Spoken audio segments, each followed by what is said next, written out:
عاصم محمد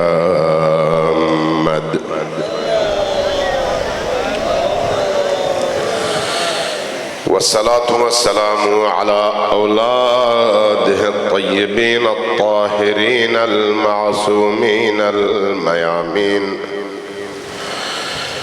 واللعنة الدائمة على أعدائهم أجمعين من يوم عداوتهم إلى قيام يوم الدين. أما بعد فقد قال رسول الله صلى الله عليه وآله وسلم: إن للحسين حرارة في قلوب المؤمنين لا تبرد أبدا. صلوات پر محمد و آل محمد.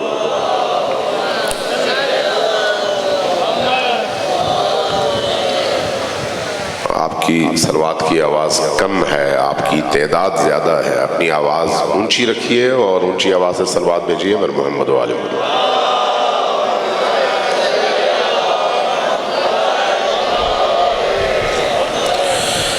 ایک دفعہ پھر نبی کریم اور ان کی آل کی خوشنودی کو سامنے رکھتے ہوئے اور اپنے دلوں کی تطہیر کے لیے، اپنی سماعتوں کی تطہیر کے لیے، اپنی نگاہوں کی تطہیر کے لیے، اپنی دنیا اور آخرت کی کامیابی کے لیے سب مل کر اونچی آواز سے صلوات بھیجیے پر محمد و آل محمد.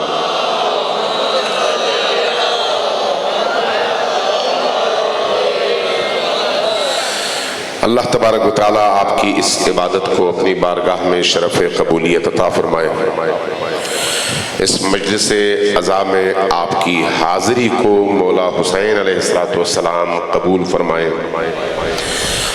اور عالم آخرت میں یہی مجلس اور یہی عشق، یہی عزاداری، یہی غم ہم سب کی نجات کا ذریعہ بنے.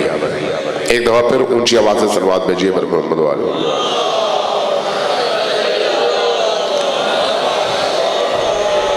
محمد. عزیزان گرامی، جس مجلس میں اس وقت آپ تشریف فرما ہیں یہ کوئی عام مجلس نہیں ہے. توجہ ہے آپ کی، یہ کوئی عام مجلس نہیں ہے، یہ عام محفل نہیں ہے. یہ محفل اور یہ مجلس حسین ابن علی کی مجلس ہے، اور حسین ابن علی کی مجلس کچھ خصوصیات کی حامل ہوتی ہے، اس کے اندر کچھ صفات ہوتی ہیں، کچھ خصوصیات ہوتی ہیں. یہ مجلس اس پانی کی طرح سے ہے جو پہاڑوں کے اوپر سے آتا ہے تو جہاں پر غیر آباد بنجر زمین ہوتی ہے اس زمین کو آباد کر دیتا ہے. یہ مجلس اس پانی کی طرح سے ہے جو گندگی میں جائے تو تعفن میں اضافہ کر دیتا ہے اور پاک جگہ میں جائے تو وہاں کی زرخیزی میں اور ہریالی میں اضافہ کر دیتا ہے. اس لیے کہ حسین ابن علی اور ان کی آل کی یہ قربانی اللہ کے دوستوں کے لیے نعمت کا باعث اور اللہ کے دشمنوں کے لیے ذلت کا باعث ہے. لہذا یہ مجالس یہ چند خصوصیات اپنے اندر رکھتی ہیں. ان خصوصیات کو ہمیں دیکھنا ہے کہ کیا ان مجالس کے ذریعے سے ہم اپنے اندر وہ خصوصیات پاتے ہیں یا نہیں پاتے. اگر وہ خصوصیات ہمارے اندر پیدا ہو جاتی ہیں تو سمجھ لیجئے کہ ہم حسینی ہیں. صلوات بھیجیے پر محمد و آل محمد.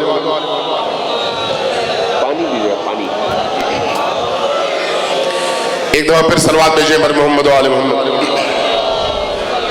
نارمل ہو، ٹھنڈا نہ ہو، ٹھنڈا نہ ہو، ٹھنڈا بس ٹھیک.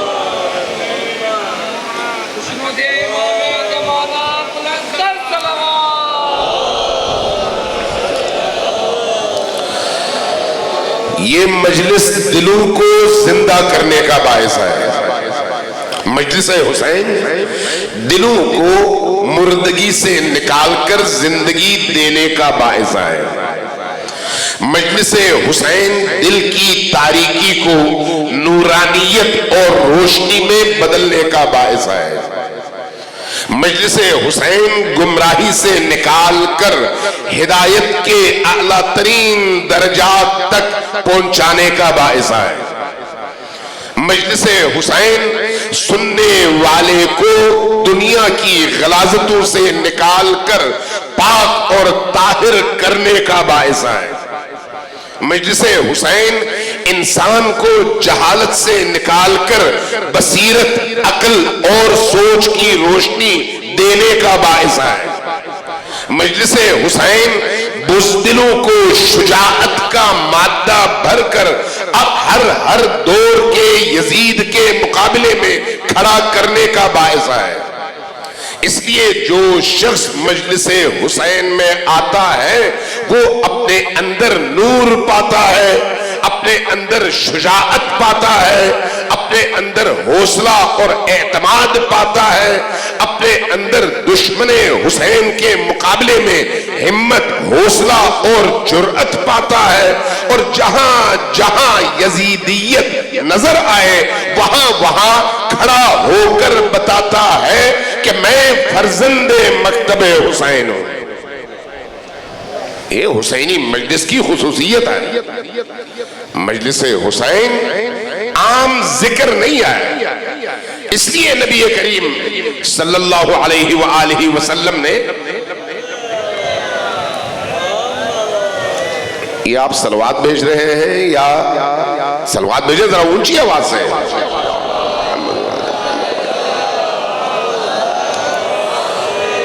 مانتا ہوں گرمی ہے، لیکن گرمی کا مطلب یہ نہیں ہے کہ حسین کی مجلس ہو اور آپ کی آواز اتنی دھیمی ہو. یہ جو صلوات ہے، میں ایک روایت سنا دوں آپ کو، سنیں گے؟ روایت سنا دوں صلوات کے حوالے سے، ذرا اونچی آواز سے صلوات بھیجیں.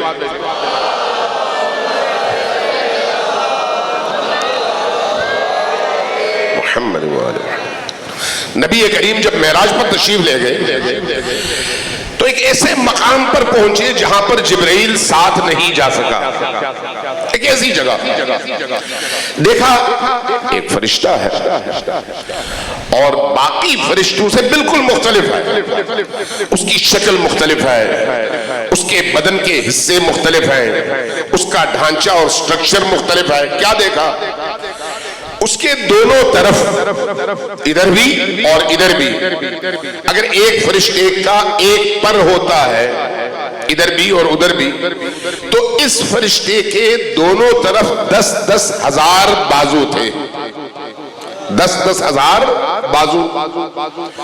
آگے ان 10,000 بازو میں سے ہر بازو کے آگے 10,000 ہاتھ تھے. ان 10,000 ہاتھوں میں سے ہر ہاتھ کے آگے 10,000 انگلیاں تھیں، دونوں طرف ادھر بھی اور ادھر بھی. یہ دیکھا اور پھر پوچھا کہ اے فرشتے، اللہ نے تمہیں کس کام کے لیے خلق کیا ہے جو تمہیں یہ اوزار دیے ہیں؟ یہ جو روایت میں عرض کروں آپ سے، کئی طریقوں سے، کئی حوالوں سے، کئی طرق کے ذریعے سے ہم تک پہنچی ہے. ایک رستہ نہیں ہے، کئی رستوں سے ائمہ پر جا کر یہ حدیث منتہی ہوتی ہے.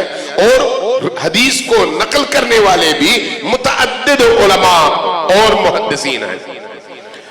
میں آپ کو سنا رہا ہوں شیخ عباس قمی کی روایت، چونکہ وہ راوی ہے اور انہوں نے منازل الاخرہ میں یہ روایت بیان کیا کہ نبی کریم نے پوچھا کہ اے فرشتے، اللہ نے تمہیں یہ اوزار دیے ہیں، کیوں دیے ہیں؟ کہا کہ یا رسول اللہ، اللہ نے مجھے 2 فریضے عطا کیے ہیں. ایک فریضہ یہ ہے کہ میں آسمان سے زمین پر گرنے والے تمام بارش کے قطروں کا حساب رکھوں.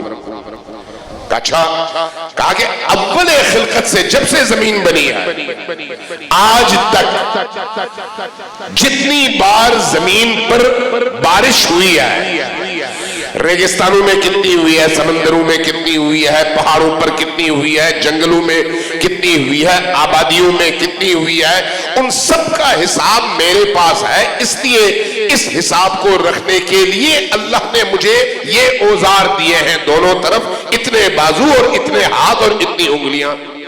میں ان کے ذریعے سے بارش کے ان قطروں کا حساب رکھتا ہوں کہ اللہ نے کتنے قطرے زمین پر گرائے. فرمایا کہ دوسرا کام کیا ہے؟ عرض کیا کہ یا رسول اللہ دوسرا میرا فریضہ یہ ہے کہ اگر کسی محفل میں، اگر کسی مجلس میں آپ پر اور آپ کی آل پر لوگ درود بھیجیں تو میں اس درود کا ثواب گنوں، اس درود کا ثواب گنوں. تو کہا پھر کہا کہ یا رسول اللہ میرے پاس اول خلقت زمین سے لے کر آج تک تمام بارش کے قطروں کا حساب ہے، لیکن جب میں آپ پر درود بھیجنے والی ایک محفل کا ثواب گننا چاہتا ہوں تو آج تک کسی ایک محفل کا بھی ثواب مکمل طور پر گن نہیں سکا. اب ذرا مجھے بتائیے یہ جو ہم صلوات بھیجتے ہیں، صلوات پڑھتے ہیں، یہ صرف اپنی تھکن یا نیند دور کرنے کے لیے ہے؟ نہیں، یہ بہترین عبادت بھی ہے اور اللہ کو سب سے زیادہ محبوب بھی ہے اور اس کی خصوصیات بھی ہیں.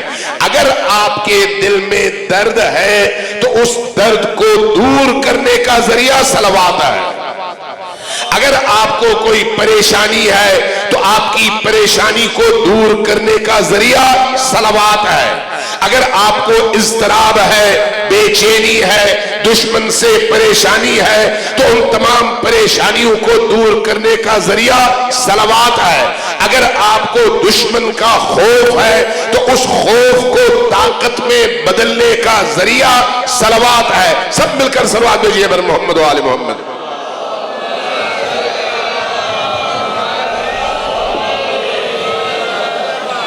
تو اس لیے جب کبھی آپ صلوات بھیجیں تو صرف ممبر پر بیٹھے مولانا خطیب اور ذاکر کو کی تھکن دور کرنے کے لیے نہیں، بلکہ نبی کریم کا حق سمجھ کر اور ہماری ذمہ داری سمجھ کر اونچی آواز سے، ارادے کے ساتھ، شعور کے ساتھ، آگہی کے ساتھ اور اس علم کے ساتھ کہ بہترین عبادت صلوات ہے. آپ صلوات بھیجیے بر محمد و آل محمد. یہ جو مجلس حسین ہے، اس مجلس حسین کی قدر جانیے کہ یہ مجلس حسین کس قدر عظیم ہے اور انسان کو نجات دلانے میں اس عظیم ترین مجلس کا کتنا بڑا کردار اور رول ہے. اس بات کو سمجھنے کی ضرورت ہے. یہ جو عزاداری سید الشہداء ہے یہ صرف چند آنسو بہانے کا نام نہیں ہے. عزاداری سید الشہداء چند دن کالے کپڑے پہننے کا نام نہیں ہے.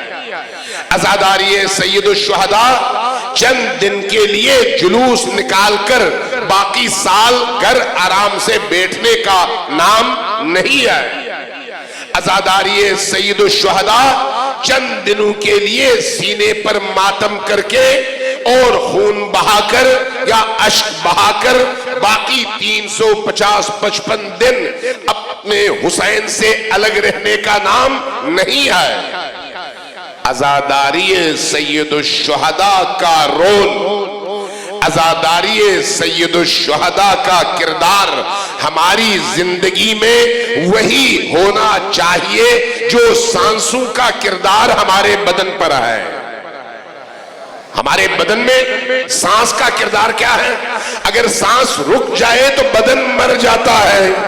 جس قوم سے عزاداری چھن جائے وہ قوم اجتماعی طور پر مر جاتی ہے. اس لیے عزاداری قوموں کی حیات کا نام ہے، عزاداری قوموں کی زندگی کا نام ہے۔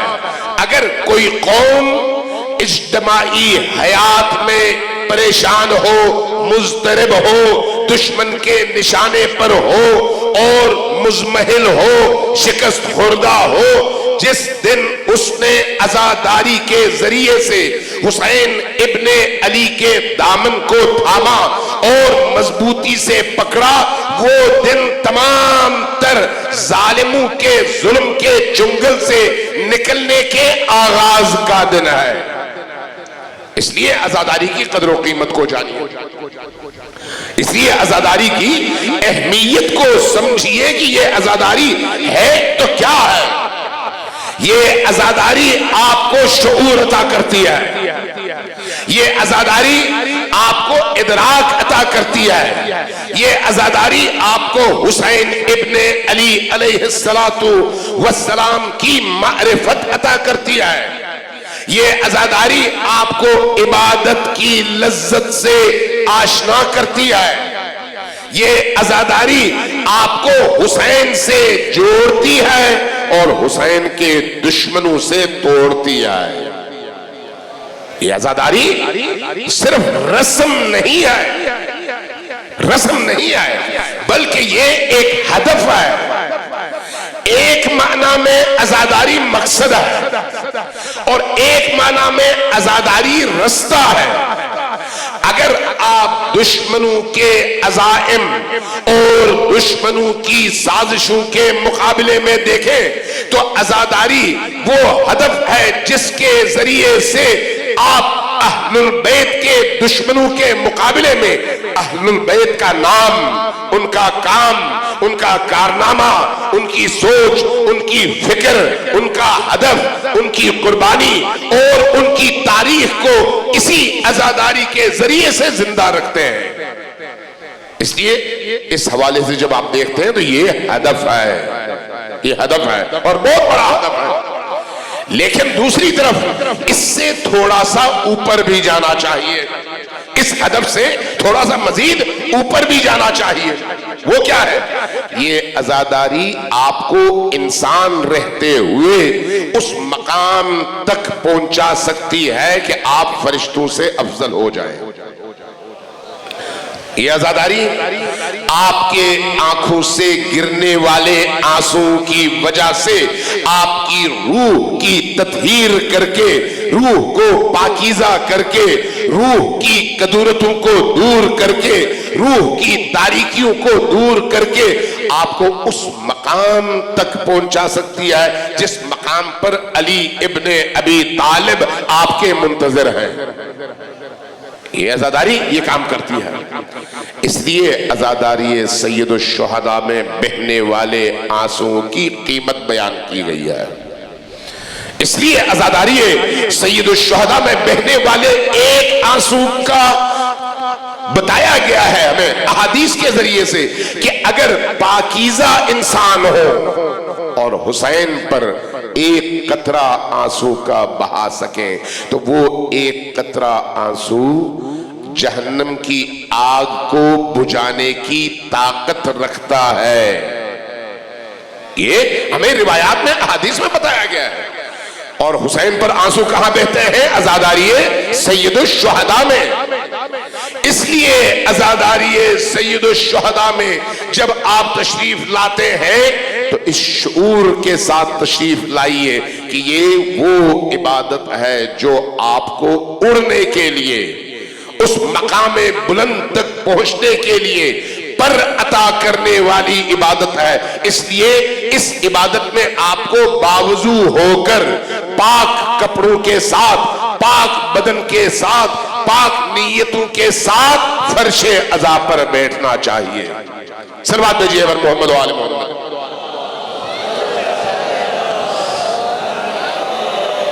ایک دفعہ پھر ذرا اونچی آواز سے صلوات بھیجیے بر محمد و آل محمد۔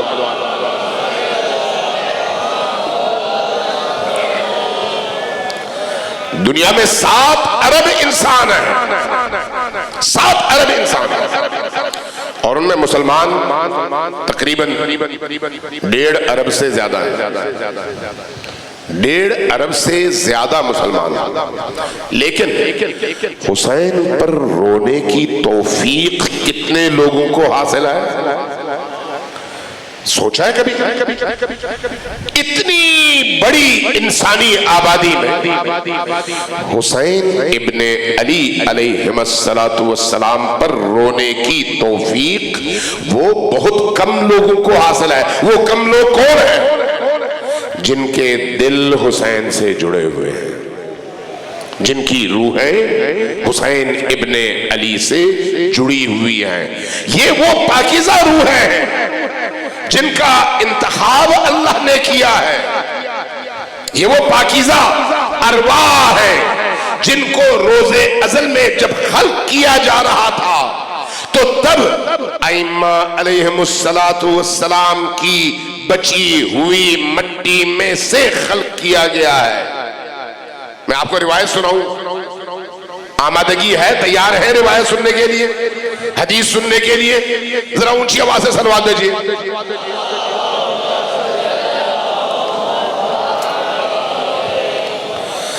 امیر المومنین کا جملہ ہے، متعدد کتب میں، حوالے سارے میرے پاس موجود ہیں۔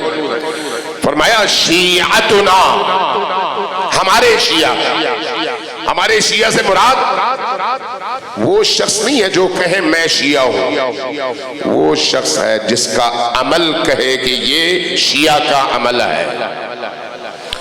وہ نہیں ہے جو کہے کہ میں علی سے محبت کرتا ہوں، وہ ہے جس کی روح میں علی کے لیے عشق موجزن ہو اور وہ علی کے لیے تڑپتا ہو۔ فرمایا شیعتنا خلقوا من فاضل طینتنا، ہمارے شیعہ وہ ہیں جنہیں ہماری بچی ہوئی مٹی میں سے خلق کیا گیا ہے۔ توجہ ہے آپ کی میں کیا کہہ رہا ہوں؟ میرا خیال ہے آپ کی توجہ نہیں ہے یا پھر گرمی کی وجہ سے پریشان ہے۔ جو پریشان نہیں ہے وہ ذرا مجھے بتائیں کہ آپ پریشان نہیں ہیں اور سن رہے ہیں۔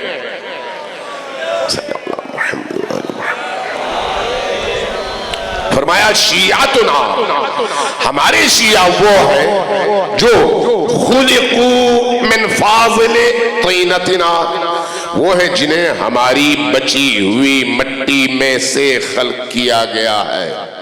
وَأُجْنُوا بِمَاءِ مَحَبَّتِنَا، جب ان کی مٹی سے خمیر گوندا جا رہا تھا تو خمیر مٹی سے گوندنے کے لیے پانی کی ضرورت ہوتی ہے یا نہیں؟ جب آپ آٹا لیتے ہیں خمیر بناتے ہیں تو پانی ڈالتے ہیں۔ فرمایا جب ہماری بچی ہوئی مٹی کو گوندا جا رہا تھا تاکہ اس سے ہمارے شیعہ خلق کیے جائیں تو اس مٹی میں گوندنے کے لیے ہماری محبت کا پانی ملایا گیا۔ وَعُجِنُوا بِمَاءِ مَحَبَّتِنَا، اور جب ہماری محبت کا پانی اس مٹی میں ملایا گیا اور اس سے جو خمیر تیار ہوا اور اس خمیر سے جو مخلوق خلق کی گئی اس مخلوق کا نام شیعہ علی ہے، علی کا شیعہ۔ اس لیے یحزنون بحزننا وَيَفْرَحُونَ بِفَرْحِنَا، جب ہمیں خوشی ہوتی ہے تو ہمارا شیعہ خوشی محسوس کرتا ہے، اور جب ہمیں غم ہوتا ہے، ہمیں حزن ہوتا ہے، ہمیں تکلیف ہوتی ہے تو ہمارا شیعہ بھی دکھ، تکلیف اور حزن محسوس کرتا ہے۔ تو اس لیے یہ نہ سمجھیے کہ جو لوگ رو رہے ہیں وہ ایسے ہی دل تڑپا تو رو پڑے، نہیں، یہ جو حسین پر آنسو ہیں یہ حسین پر آنسو اسی لیے ہیں کہ جس کے آنسو بہ رہے ہیں اس کے وجود کے خمیر میں حسین کی محبت کا پانی انڈیلا گیا ہے۔ صلوات دیجیے بر محمد و آل محمد۔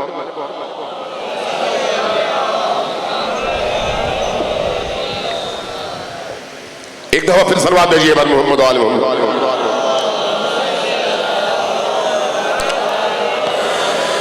ہم ائمہ اہل البیت کو کیا سمجھتے ہیں؟ ائمہ اہل البیت گزشتہ 1,24,000 انبیاء کی وراثت کے ان وارثوں کا نام ہے جن کے کندھوں پر 1,24,000 انبیاء کی ذمہ داریاں یکجا آئی ہیں. توجہ ہے میں کیا کہہ رہا ہوں؟ کہ ہم جن کو اپنا امام سمجھتے ہیں، یہ ایام امام حسین کے ہیں، اس لیے امام حسین ہی پر بات کرتے ہیں. جب آپ زیارت پڑھتے ہیں تو کون سی زیارت ایسی ہے جو آپ سب نے پڑھی ہے؟ کون سی زیارت ہے؟ کوئی بولے تو صحیح، کون سی زیارتیں آپ امام حسین کے حوالے سے پڑھتے ہیں؟ کبھی زیارت عاشورہ پڑھتے ہیں، کبھی زیارت وارثہ پڑھتے ہیں. زیارت وارثہ پڑھتے ہیں نا؟ پڑھتے ہیں یا نہیں پڑھتے؟ اب ذرا غور کیجئے، زیارت وارثہ جب آپ پڑھتے ہیں تو کیا کہتے ہیں؟ السلام علیک یا وارث آدم صفوت اللہ، اے آدم صفی اللہ کے وارث حسین، آپ پر میرا سلام ہو. حضرت آدم کے وارث، حضرت آدم جائیداد چھوڑ کر گئے تھے؟ نہیں. دولت چھوڑ کے گئے تھے؟ زمینیں چھوڑ کے گئے تھے؟ نہیں. کیا چھوڑ کے گئے تھے؟ وہ خصوصیات، وہ کمالات، وہ صفات جو انبیاء کے لیے مخصوص ہیں. ان تمام صفات کے وارث 61 ہجری کے کربلا کی زمین پر حسین ابن علی ہیں، اور گواہ آپ ہیں. السلام علیکم یا وارث آدم صفوت اللہ، السلام علیکم یا وارث نوح نبی اللہ، اے حضرت نوح نبی کے وارث. حضرت نوح نے کیا کیا؟ 900 سال دین لوگوں تک پہنچایا، 900 سال لوگوں کو دین سے جوڑنے کی کوشش کی، لیکن 900 سالوں میں 90 لوگ اللہ کی عبودیت میں داخل ہوئے، اور جنہوں نے نافرمانی کی ان نافرمانوں کو پھر اللہ نے پانی کے ذریعے سے غرق فرمایا، اور حضرت نوح اور ان کے ساتھی بچ گئے. تو حضرت نوح کی تمام صفات کے یکجا وارث کا نام حسین ابن علی ہے. حسین ابن علی. السلام علیکم یا وارث موسیٰ کلیم اللہ، ابراہیم خلیل اللہ، عیسیٰ روح اللہ، محمد رسول اللہ. ہم تمام انبیاء اور اولو العزم پیغمبروں کے نام لے لے کر گواہی دیتے ہیں کہ آپ ان سب کے یکجا وارث ہیں. یہ وراثت کس چیز میں ہے؟ ان انبیاء کی ذمہ داری میں. ان انبیاء نے کیا کیا؟ معاشرے میں موجود لوگوں کو جہالت سے علم کی روشنی میں لائے، گمراہی سے ہدایت کی روشنی میں لائے، انسانوں کی عبودیت اور بندگی سے اللہ کی عبودیت اور بندگی میں داخل کر دی، مال و زر کے ہوس سے نکال کر اللہ اور اس کے نبی اور اس کے اولیاء کی محبت میں ان کو گرفتار کیا. ہر وہ بدی جو اللہ کو ناپسند ہے ان بدیوں سے نکالنا انبیاء کی ذمہ داری تھی، اور ہر وہ خوبی جو اللہ کو پسند ہے ان خوبیوں سے آراستہ کرنا لوگوں کو یہ انبیاء کی ذمہ داری تھی. حسین ابن علی کیوں اٹھے؟ جب اب خود حسین ابن علی سے پوچھتے ہیں کہ مولا حسین آپ فرمائیے کہ آپ کیوں اٹھے، تو فرماتے ہیں، کیا فرماتے ہیں؟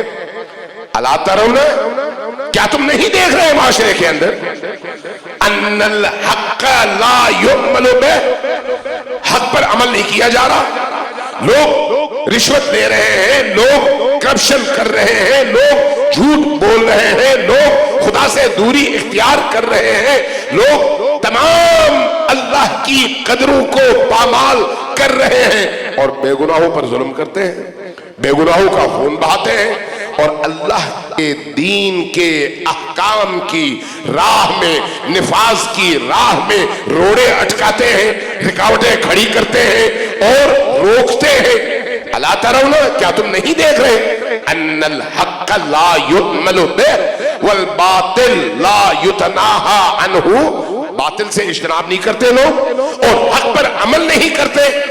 فرمایا فَلْيَرْغَبِ الْمُؤْمِنُ فِي لِقَاءِ اللَّهِ مُحِقًّا، ایسے موقع پر ایک مؤمن کی ذمہ داری ہے کہ وہ مر جائے لیکن حق کی حمایت سے پیچھے نہ ہٹے اور باطل کے سامنے کھڑے ہونے سے ایک لمحہ چوکے نہیں.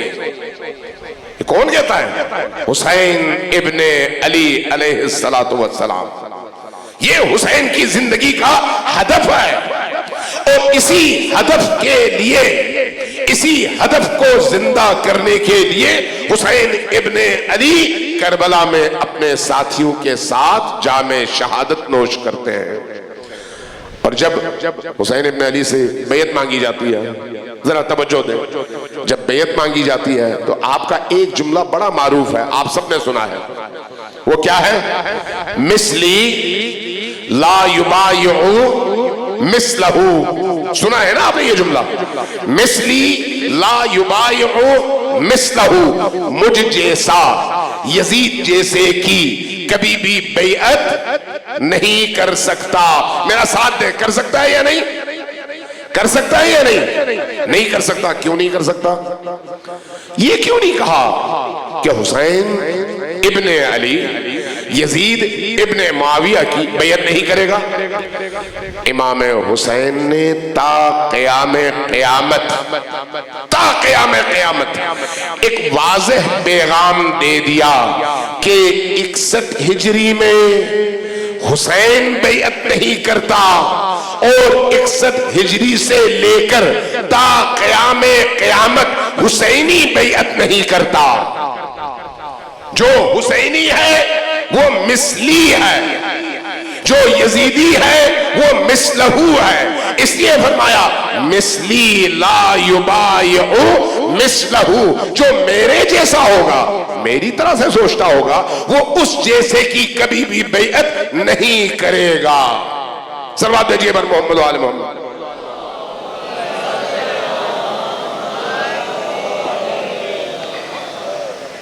ایک دفعہ پھر صلوات دیجئے بر محمد و آل محمد.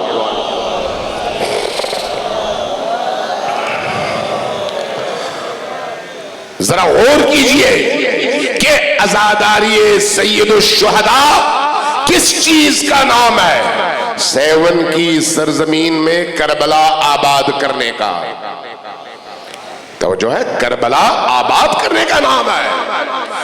آپ نے پڑھا ہے اور سنا ہے کل یوم عاشورا وکل ارض کربلا. یہ پیغام کس کا ہے؟ یہ کربلا کا پیغام ہے. ہر روز عاشور کا روز ہے اور ہر زمین کربلا کی زمین ہے. تو ضرورت کس کی ہے؟ حسینی کی. ضرورت کس کی ہے؟ حسینی کی. کربلا تب بھی تھی اور اب بھی ہے، لیکن حسین ایک ہی دفعہ اٹھے 61 ہجری میں، لیکن اٹھ کر بتایا کہ اب صرف 61 ہجری کے کربلا میں حسین ختم نہیں ہوا، بلکہ حسین کی شہادت نے ایک میسج پوری دنیا کو دے دیا ہے کہ اب اگر افریقہ میں بھی کوئی یزید اٹھے تو پھر وہ کربلا کی زمین ہے، حسین کی ضرورت ہے. 7 میں بھی کوئی یزید اٹھے تو وہ سرزمین کربلا کی ہے اور حسین کی ضرورت ہے. اگر کراچی میں بھی کوئی یزید اٹھے تو کراچی کی زمین کربلا کی ہے اور ضرورت حسین کی ہے. اس لیے عزاداری سید الشہداء حسینی بنانے کے کارخانے کا نام ہے. کوئی بھی شخص جب عزاداری سید الشہداء میں داخل ہوتا ہے، مجلس میں داخل ہوتا ہے، اگر داخل ہونے کے بعد جب وہ نکل رہا ہو اور اس کے اندر حسینی ولولہ پیدا نہ ہو سکے تو اس نے کربلائے حسین سے کچھ نہیں سیکھا. کربلائے حسین سے سیکھنے کا مطلب کیا ہے؟ نبی کریم نے فرما دیا ان للحسین حرارتن فی قلوب المؤمنین لا تبرد ابدا. جو صاحب ایمان ہو، جس کے اندر ایمان موجود ہے، اس صاحب ایمان کے دل میں حسین ابن علی کے لیے اور حسین کے غم کے حوالے سے ایک آگ کا الاؤ، ایک آگ کا شعلہ روشن ہے. قیامت آئے گی، یہ شعلہ کبھی بھی بجھے گا نہیں، قیامت آ جائے گی. لیکن حسین کی محبت، حسین کے عشق اور حسین کے لیے ولولے کا یہ شعلہ کبھی بھی نہیں بجھے گا. صلوات بھیجیے پر محمد و آل محمد.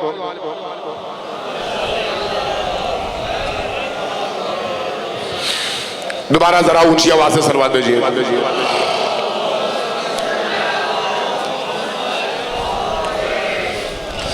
عزیزان گرامی، ہم اس میں کوئی شک نہیں کہ یہ جو مجالس حسین ہے نا، ان مجالس حسین میں ہم بہت کچھ پاتے ہیں اللہ کی طرف سے. ہماری روزی اترتی ہے ان مجالس کی برکت سے، ہماری توفیقات میں اضافہ ہوتا ہے ان مجالس کی برکت سے، ہمیں رزق ملتا ہے ان مجالس میں گرتے ہوئے آنسوں کی برکت سے، ہماری زندگی میں برکت پیدا ہوتی ہے ان مجالس کی برکت سے، کوئی شک نہیں. لیکن یہ یاد رکھیے کہ یہی کافی نہیں ہے. حسین ابن علی ہمیں اس سے اوپر لے کر جانا چاہتے ہیں، وہیں پر ہمیں رکا ہوا دیکھنا پسند نہیں کرتے. میں مثال دیتا ہوں آپ کو. امام حسین علیہ السلام مدینہ سے نکلے، مکہ گئے، مکہ سے نکلے، اب عراق کی طرف محو سفر ہے. رستے میں ایک جگہ کسی بستی سے گزرے، دیکھا ایک بہت بڑا باغ ہے، کھجوروں کا باغ ہے. دروازے پر دستک دی یا بلایا، باغ کا مالک آ گیا. باغ کا مالک آیا، جیسے ہی حسین ابن علی امام وقت حجت خدا فرزند رسول فرزند علی و بطول کو دیکھا، فوراً قدموں میں گر پڑا. مولا آپ؟ فرمایا کہ ہاں میں آیا ہوں. کہا آئیے اندر. اندر لے کر چلا. آپ نے اپنا قافلہ روکا، اندر لے کے چلا. کھجور، کھانا، فروٹ، پانی، سب کچھ حاضر. فرمایا میں اس کے لیے نہیں آیا، میں آیا ہوں کہ تمہیں اپنی طرف بلا سکوں. یاد رکھو کہ ہم ایک ایسے سفر کے لیے نکلے ہیں جس کا نتیجہ انسان کی نجات ہے. اس لیے میں چاہتا ہوں تم ہمارا ساتھ دو، تم ہمارا ساتھ دو. صحابی تھا، دیکھا، کہا کہ یا رسول اللہ میں دل و جان سے آپ کا ساتھ دیتا، لیکن ایک مشکل ہے. وہ کیا ہے؟ یہ میرے باغات اب بالکل تیار ہو گئے، کھیتی تیار ہو گئی ہے، میرے کھجور تیار ہو گئے ہیں. اگر میں اس وقت آپ کے ساتھ نکل آیا تو یہ سارے کا سارا تباہ ہو جائے گا. تو اس لیے ایک کام کرتے ہیں، میں رک جاتا ہوں، میں اپنی تلوار اور اپنا گھوڑا آپ کی خدمت میں پیش کر دیتا ہوں، آپ جائیے، یہ میری طرف سے میرا حصہ ہوا. امام حسین علیہ السلام نے اس کے چہرے کی طرف دیکھا اور کہا کہ نہ مجھے تمہارے تلوار کی ضرورت ہے، نہ مجھے تمہارے گھوڑے کی ضرورت ہے، اور نہ ہی مجھے تمہاری ضرورت تھی. میں تو یہ سوچ کر تمہیں دعوت دے رہا تھا کہ اس سفر میں نکل کر تم اس مقام پر پہنچ جاؤ گے جو تمہاری ضرورت ہے. میں تمہیں نجات دلانا چاہ رہا تھا، اپنی نجات کے لیے تمہیں استعمال نہیں کر رہا تھا. اس نے گردن جھکا لی. امام حسین نکل آئے. جیسے ہی نکلے پیچھے سے آواز دی، مولا ایک درخواست ہے آپ سے. بولو. عرض کیا کہ یہ میرے باغ میں کئی کنویں ہیں، کنویں کا پانی نمکین ہے، میٹھا نہیں ہے. آپ صاحب اعجاز ہیں، آپ صاحب ولایت خدا ہیں، آپ فرزند رسول ہیں، بس مہربانی کیجئے میرے کنویں کے پانی کو میٹھا کر دیجئے. آپ واپس تشریف لائے، کہا کہ کنویں میں سے پانی ڈول میں نکال لو، نکالا، اپنا لعاب دہن تھوک اس پانی میں ڈالا، ڈالنے کے بعد اس کو واپس کنویں میں انڈیل دیا، اور اس کے بعد فرمایا کہ اب یہ پانی استعمال کرو، یہ کبھی بھی نمکین نہیں ہوگا، میٹھا ہوگا۔ توجہ چاہیے آپ کی، میں آپ کی عقلوں کو ذرا جگانا چاہتا ہوں۔ ان کو میٹھا پانی دے دیا، نکل آئے، مجھے یہ بتائیے کہ وہ نجات پا گیا یا تباہ ہو گیا؟ جی نجات پا گیا یا تباہ ہو گیا؟ ایک شخص جس کے دروازے پر ولی خدا پہنچ کر اس کی نجات کا پیغام اس کے سامنے رکھے، اور وہ اس نجات کے پیغام کو قبول کرنے کی بجائے صرف اپنے وقت کے مولا سے اتنا ہی کرے کہ میرے کنویں کا پانی میٹھا کر دے کافی ہے، یہ بتائیے کتنا بڑا ظلم حسین ابن علی کے ساتھ بھی ہے اور اپنی ذات کے ساتھ بھی ہے۔ یہ یاد رکھیے، ان مجالس کے ذریعے سے روزی میں اضافہ ہو سکتا ہے، عمر میں اضافہ ہو سکتا ہے، حاجتیں پوری ہو سکتی ہیں، بیماریاں دور ہو سکتی ہیں، بے اولادوں کو اولاد مل سکتی ہے، بے روزگاروں کو روزگار مل سکتا ہے، غریبوں کو دولت مل سکتی ہے، محزون اور غمگینوں کو خوشی مل سکتی ہے، لیکن یہ ساری چیزیں ایک طرف اور حسین کی خوشی دوسری طرف، یہ ساری چیزیں ملے اور حسین نہ ملے تو یہ گھاٹے کا سودا ہے، یہ گھاٹے کا سودا ہے۔ اس لیے ہمارا ہدف کھانا پینا، روزی، بھوک، اولاد، مال، صحت، ہدف یہ نہیں ہونا چاہیے، ہدف حسین ہونا چاہیے۔ حسین مل جائے تو یہ ساری چیزیں مل گئی، حسین چھن گئے تو پوری دنیا ملی تو کیا ملی؟ صلوات دیجئے بر محمد و آل محمد۔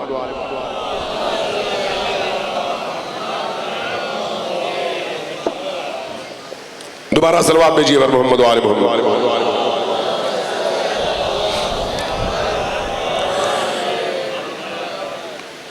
تھکے ہوئے تو نہیں ہیں، میں اندازہ لگانا چاہ رہا ہوں تھکے ہوئے ہیں یا نہیں ہیں؟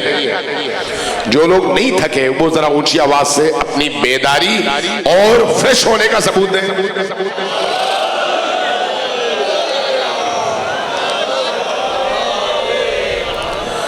اب میں ایک سوال پوچھنا چاہ رہا ہوں آپ سے، اللہم صلی علی محمد و آل محمد و عجل۔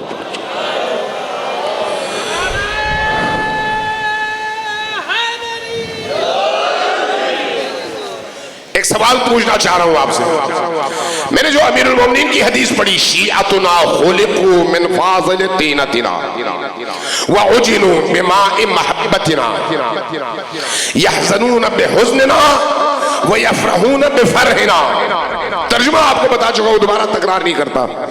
مجھے یہ بتائیے کہ ہم اپنے ایمان کے حوالے سے حسین اور آل حسین، علی اور آل علی کی بچی ہوئی مٹی کا حصہ ہیں، یا اپنے اس گوشت کے حوالے سے جو ہمارے بدن اور ہڈیوں پر آئے؟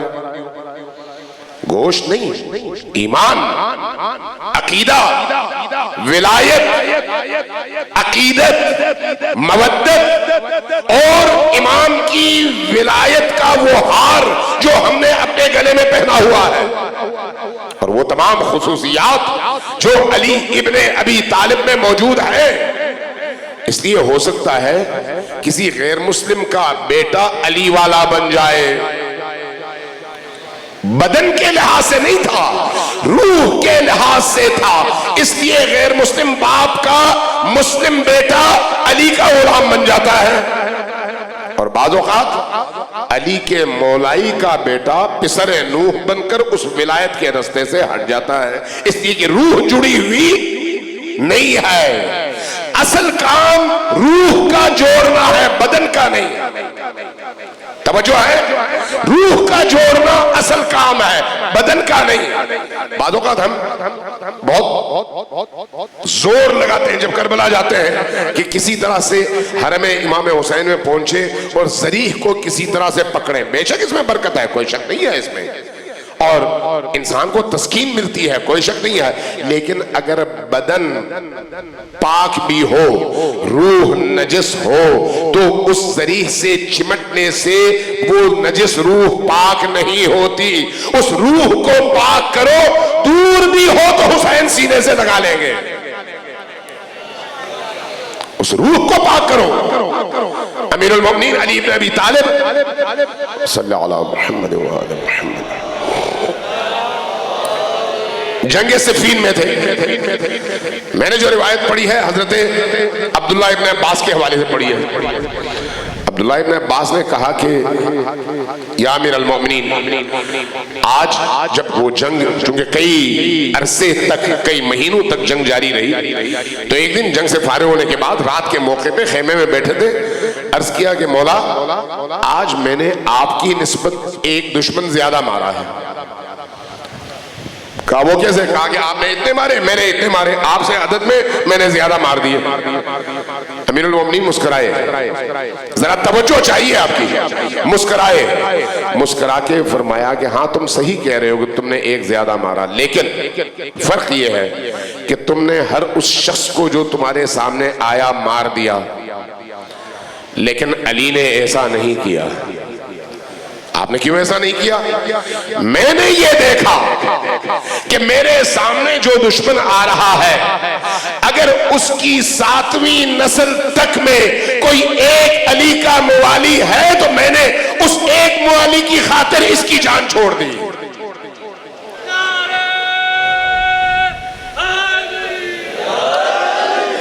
کیا مطلب ہے اس کا؟ علی کو پاکیزہ روح چاہیے.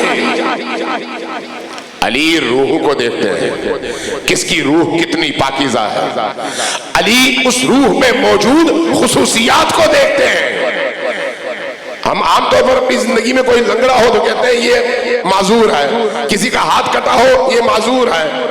وہ معذور نہیں ہے، معذور وہ ہے جس کا ایمان کمزور ہو، جس کی روح کمزور ہو، جو علی سے جڑنے سے معذور ہو، وہ معذور ہے. جو علی سے جڑا ہوا ہو وہ کبھی بھی نہ کمزور ہوتا ہے نہ معذور ہوتا ہے. صلوات دیجیے پر محمد و آل محمد.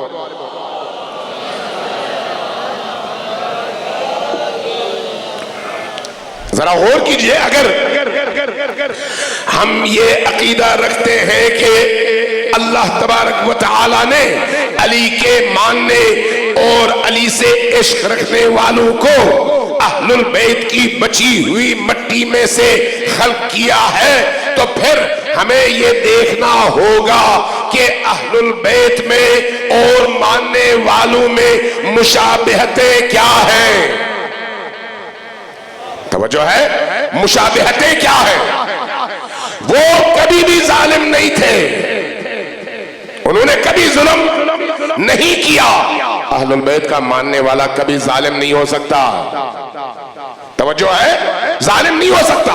انہوں نے کبھی حرام نہیں کھایا. اہل البیت کا ماننے والا کبھی حرام کھا نہیں سکتا. انہوں نے زندگی میں کبھی جھوٹ نہیں بولا. اہل البیت کا ماننے والا کبھی جھوٹ نہیں بول سکتا. اہل البیت نے لوگوں کا حق ان کے گھروں تک پہنچایا ہے. یہ کیسے ہو سکتا ہے اہل البیت کا ماننے والا اپنی بیٹی کا، اپنی بہن کا حق چھین لے اور ان کو محروم کر دے؟ یہ کیسے ہو سکتا ہے؟ اہل البیت کا ماننے والا اہل البیت کا تب ماننے والا کہلائے گا جب اہل البیت کے اندر موجود ان خصوصیات کی روشنی اس ماننے والے میں بھی نظر آئے.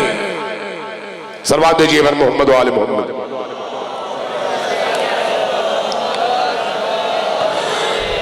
اہل البیت اللہ کے عاشق تھے. اہل البیت شجاع تھے، کائنات کی شجاع ترین ہستیاں. اہل البیت مؤمن ترین ہستیاں ہیں، مؤمن ترین. اہل البیت پاکیزہ ترین ہستیاں ہیں. یہ خصوصیات اہل البیت کے ماننے والوں میں پیدا ہو تو وہ اہل البیت کے ہیں. اس لیے صادق آل محمد نے ہم سے ایک ارشاد فرمایا،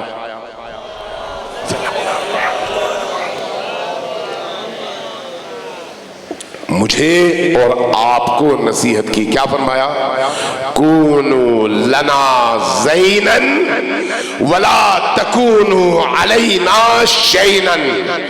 اے علی کے شیعو، اے کربلا کے ماننے والو، اے حسین کے جان نثارو، اپنی عملی زندگی میں ایسی زندگی گزارو کہ تمہیں دیکھ کر لوگ کہیں کہ دیکھو یہ علی اور آل علی صادق آل محمد کا شیعہ جا رہا ہے. تمہارا عمل بتائے، تمہارا ایمان بتائے، تمہاری پاکیزگی بتائے، تمہاری عبادتیں بتائیں، تمہاری نمازیں بتائیں، تمہارے روزے بتائیں، تمہاری شہادتیں بتائیں، تمہارا امر بالمعروف اور نہی عن المنکر یہ بات بتائے کہ یہ علی کا شیعہ ہے.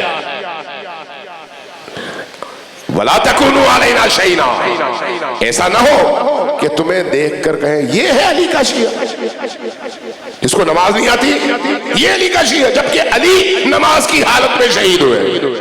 یہ حسین کا شیعہ ہے، جبکہ حسین نے اپنے ساتھیوں کو سامنے کھڑا کر کے تیروں کی بارش میں نماز پڑھ کر بتایا کہ حسین وہ ہے جو نماز پڑھ کر نماز کی حفاظت کرتا ہے. کیسے ہو سکتا ہے کہ حسین کا ماننے والا ہو نماز نہ پڑھتا ہو، علی کا ماننے والا ہو نماز نہ پڑھتا ہو؟ کیسے ہو سکتا ہے؟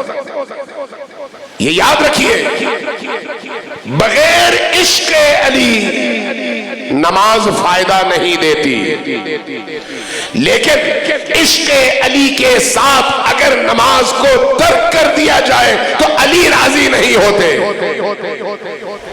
دونوں چیزوں کو ساتھ لے کر چلنا ہے. جیسے ہم عزاداری کرتے ہیں، عزاداری سید الشہداء کے نتیجے میں جب ہم علم اٹھاتے ہیں، آپ علم اٹھاتے ہیں، علم کے نیچے آپ دعا مانگتے ہیں نا، کس سے مانگتے ہیں؟ اللہ سے. علم کا اور صاحب علم کا واسطہ دے کر مانگتے ہیں. ایسا ہی ہے، آپ صاحب علم کا، عباس علمدار کا واسطہ دے کر اللہ سے دعا مانگتے ہیں، اور آپ کی دعا علم کے سائے میں جو مانگی جاتی ہے وہ عباس کے توسط سے، عباس کے وسیلے سے، عباس کی دعاؤں سے قبول ہوتی ہے. ایسا ہے یا نہیں؟ لیکن کیا یہ کافی ہے، یا ہمیں عباس کی طرح علم بردار بھی ہونا چاہیے؟ عباس کا ساتھی بننے کے لیے صرف دعائیں نہیں بلکہ میدان میں عباس کا علم اٹھا کر عباس کی شجاعت کا اظہار بھی ضروری ہے. میدان میں عباس کی شجاعت کا اظہار اور عباس کے دشمنوں کی آنکھوں میں آنکھیں ڈال کر عباس کا علم اٹھا کر کھڑے رہنا بھی ضروری ہے. دشمنوں کے مقابلے میں سینہ تاننا بھی ضروری ہے. یہاں عبودیت اور بندگی ضروری ہے، اور وہاں پر دشمن کے مقابلے میں سر اوپر کر کے، اونچا کر کے کھڑا ہونا ضروری ہے. یہی کربلا کا پیغام بھی ہے اور کربلا کا مقصد بھی ہے کہ 1400 سال بعد 7 کی سرزمین میں عزاداری سید الشہداء کے لیے جمع ہونے والوں تک عباس علمدار کی شجاعت کا، حوصلے کا، ہمت کا یہ پیغام اس طرح سے پہنچے کہ جہاں عباس جری کے بازو کٹتے ہو وہاں پر عباس کے ماننے والے اپنے سر کٹانے کے لیے تیار ہو جائیں. یہ محرم کا پیغام ہے. صلوات بھیجئے بر محمد و آل محمد.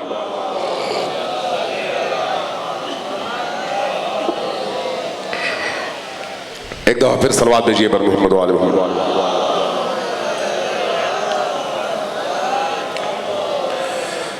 عزیزان محترم، یہ ایام عزا ہے، ایام گریہ ہے. یہ ایام حسین ابن علی کی مظلومیت پر رونے کے ایام ہیں. آپ کو معلوم ہے یہ جو آپ کے آنسو ہیں، یہ آنسو کتنے قیمتی ہیں؟ آپ کو معلوم ہے یہ آنسو اللہ کی طرف سے انعام ہے، جو میں نے بعض بزرگوں سے سنا ہے، اس لیے یہ میں آپ تک منتقل کرنا چاہتا ہوں کہ آپ کے آنکھوں کے پیالے میں یہ آنسو فاطمۃ الزہرا سلام اللہ علیہا اپنی صراحی میں سے انڈیلتی ہیں تاکہ آپ حسین پر رو سکیں اور پاک ہو سکیں، حسین پر رو سکیں اور پاک ہو سکیں. یہ آنسو پاکیزگی کی علامت ہے. اس لیے جس شخص کی آنکھ سے، یہ روایت اہل سنت نے امام احمد بن حنبل نے نقل کیا ہے، فرماتے ہیں کہ جس شخص کی آنکھ سے حسین ابن علی اور اہل البیت کے غم میں ایک قطرہ آنسو کا نکلتا ہے، اس کے آخرت کی دنیا میں، اگلی دنیا میں جہنم کی آگ یہ آنسو کا قطرہ بجھا دیتا ہے اور اس کو جنت کا حقدار بنا دیتا ہے. امام احمد بن حنبل کہتے ہیں، میں کوئی شیعہ روایت نہیں بیان کر رہا، یہ اتنے قیمتی آنسو ہیں اس لیے کہ ان آنسو کے ذریعے سے آپ 1400 سال بعد زینب سلام اللہ علیہا کی بارگاہ میں اپنی پیشانی رکھ کر اعلان کر رہے ہوتے ہیں کہ بی بی میں نہیں تھا لیکن آج زندہ ہوں، آج کسی مومنہ کی چادر چھننے نہیں دوں گا. آپ بیعت کر رہے ہوتے ہیں ان آنسوں کے ذریعے سے، ان آنسوں کے ذریعے سے اعلان کر رہے ہوتے ہیں کہ میں اگر کربلا میں نہ تھا تو کیا ہوا، اب جہاں جہاں کربلائیں آباد ہوں گی میں اپنی پوری طاقت کے ساتھ حسین کے میدان میں کھڑا ہو جاؤں گا. ان آنسوں کے ذریعے سے آپ اس چیز کا اعلان کر رہے ہوتے ہیں. یہ پاکیزہ ترین آنسو ہے. یہ آنسو کیسے نہ نکلیں جب کربلا میں ظلم کی وہ انتہا ہوئی ہو جس کو چشم فلک نے اول خلقت سے آج تک جس کی مثال کبھی نہ دیکھی ہو، کبھی نہ دیکھی. اتنا عظیم ظلم کہ نبی کے نواسوں اور بچوں کے سر تن سے جدا ہو جائیں، نبی کے گھرانے کے جوانوں کے بازوں کو کاٹ دیا جائے اور بدن کو گھوڑوں کے سمو تلے پامال کر دیا جائے. اس سے بڑا ظلم، اس سے بڑی بربریت اور درندگی. ایک شخص، چند افراد نجف میں آیت اللہ العظمی حکیم کے پاس آئے اور عرض کیا کہ آقا ہم نے سنا ہے کہ کربلا کے واقعے کے بعد سید الساجدین امام زین العابدین علیہ السلام 40 سال تک روتے رہے اور خون کے آنسو روتے رہے، خون کے آنسو. پوچھا کہ یہ بتائیے کہ کیا یہ واقعی خون کے آنسو روتے رہے یا مبالغتاً کہا جاتا ہے کہ خون کے آنسو تھے؟ آیت اللہ العظمی ابو حکیم وہ سر جھکانے پر مجبور ہو گئے، سر جھکایا اور بے اختیار رو پڑے. روتے روتے ہچکیاں بند گئیں، جیب سے رومال نکالا، سفید کپڑا تھا، اپنی آنکھوں پہ رکھا اور کافی دیر تک ہچکیوں کے ساتھ روتے رہے. رونے کے بعد جب تھوڑا سا سکون ملا تو اپنی آنکھوں سے رومال نکال کر زمین پر رکھا. تو یہ جو سوال کرنے والے تھے انہوں نے دیکھا کہ اس رومال میں جگہ جگہ خون کے دھبے ہیں. جب یہ دیکھا تو پریشان ہوئے، کہا کہ آپ کی آنکھوں میں کوئی تکلیف ہے، کیا ہوا؟ کہا کہ نہیں تکلیف نہیں ہے، تم نے درد ایسا یاد دلا دیا. پھر اس کے بعد فرمایا کہ دیکھو میں کربلا میں نہیں تھا، میں نے زینب کبریٰ کو ننگے سر نہیں دیکھا، میں نے سکینہ کے چہرے پر تمانچے پڑتے ہوئے نہیں دیکھے، میں نے سکینہ کے کانوں سے بالیاں اتارتے ہوئے نہیں دیکھا، میں نے اپنے مولا حسین کا سر جدا ہوتے نہیں دیکھا، میں نے علی اکبر کے سینے پر برچھی لگتے نہیں دیکھا، میں نے علی اصغر کے گلوں پر تیر، اور وہ بھی 3 پھلوں والا تیر، لگتے ہوئے نہیں دیکھا۔ لیکن آج بھی جب یاد کرتا ہوں تو میری آنکھوں سے خون کے قطرے گرتے ہیں۔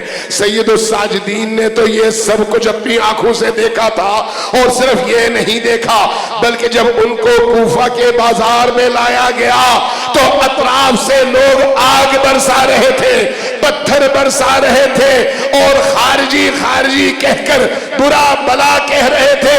اس منظر کو یاد کر کے اگر سید الساجدین خون کے آنسو نہ روئے تو پھر کیسے روئے؟ انا للہ و انا الیہ راجعون وسيعلم الذین ظلموا أي منقلب ينقلبون نسألك اللهم وندعوك باسمك العظيم الأعظم العز الأجل الأكرم يا الله يا الله يا الله يا الله يا الله يا الله يا الله يا الله يا الله يا الله يا رحمن يا رحيم يا مقلب القلوب ثبت قلوبنا على دينك۔ عزیزان گرامی، آپ مولا حسین کی مجلس میں تھے، آپ کی آنکھیں تر ہیں، دل ٹوٹے ہوئے ہیں۔ ایسی کیفیت میں جو دعا مانگی جائے وہ ہر صورت میں بارگاہ خدا میں قبول ہوتی ہے، اس لیے دعا میں کنجوسی نہ کریں۔ چند دعائیں میں اب سب کی طرف سے مانگتا ہوں، آپ سب اس پر آمین کہیں، اور جو مجلس حسین میں دعا مانگی جاتی ہے وہ جس کے حق میں آپ مانگتے ہیں قبول ہوتی ہے۔ باراللہ ہماری اس مجلس کو حسین کی بارگاہ میں قبولیت کا شرف عطا فرما۔ باراللہ ان آنسوؤں کو زہرائے اطہر سلام اللہ علیہا کی بارگاہ میں شرف قبولیت عطا فرما۔ باراللہ ان مجالس کے ذریعے سے ہمارے قلوب کو نورانی فرما۔ باراللہ ان مجالس کے ذریعے سے ہمارے گناہوں کی بخشش فرما۔ باراللہ ان مجالس کے ذریعے سے ہمارے قلوب کی تطہیر فرما۔ باراللہ ان مجالس کو ہماری روحوں کی حیات اور زندگی کا ذریعہ بنا دے۔ باراللہ ان مجالس کو ہمارے گناہوں کی بخشش کا ذریعہ بنا دے۔ باراللہ ان مجالس کے طفیل جن جن گھروں میں بیمار ہیں انہیں شفائے عاجل و کامل عطا فرما۔ باراللہ جو لوگ کورونا کی وجہ سے وینٹیلیٹر پر ہیں، ہسپتالوں میں ہیں، گھروں میں ہیں، پریشان حال ہیں، ان سب کو شفائے کامل و عاجل عطا فرما۔ باراللہ ہم سب کو اس خبیث آفت سے محفوظ فرما۔ باراللہ جن گھروں میں پریشان حالی ہے ان کی پریشانیوں کو حسین ابن علی کے واسطے سے دور فرما۔ جو لوگ بے اولاد ہیں انہیں اولاد صالح نصیب فرما۔ جو لوگ بے روزگار ہیں انہیں حلال کی روزی عطا فرما۔ باراللہ جو لوگ در بدر ہیں ان کو سکون نصیب فرما۔ باراللہ دشمنان اہل البیت کو نیست و نابود فرما۔ دوستان اہل البیت کو محفوظ فرما۔ باراللہ ان عزاداریوں کو ہماری شفاعت کا ذریعہ قرار دے۔ باراللہ مرنے سے پہلے ہم سب کو توبہ کی توفیق عطا فرما۔ ہماری توبہ کو اپنی بارگاہ میں قبول فرما۔ باراللہ مرنے سے پہلے حسین کی زیارت نصیب فرما۔ قبر کی تاریکیوں میں حسین کی شفاعت نصیب فرما۔ باراللہ امام عصر کے ظہور میں تاجیل فرما۔ ہمیں ان کے اعوان و انصار میں شمار فرما۔ ان کے ظہور کی راہیں ہموار کرنے کی ہم سب کو توفیق عطا فرما۔ باراللہ یمن میں، فلسطین میں، عراق میں، شام میں، قطیف میں، سعودی عرب کے مختلف علاقوں میں، بحرین کے اندر، لبنان کے اندر، پاکستان میں، کشمیر میں، افغانستان میں، نائجیریا میں، باراللہ دنیا کے جس جس کونے میں تیرے حسین کے نام لیوا تیرے دین کی حفاظت کے لیے میدان میں ہیں انہیں فتح و نصرت عطا فرما، انہیں کامیابیاں عطا فرما، ان کے دشمنوں کو نیست و نابود فرما۔ باراللہ علماء اعلام، مراجع عظام، فقہائے عظام، رہبر جہان اسلام سب کی حفاظت فرما۔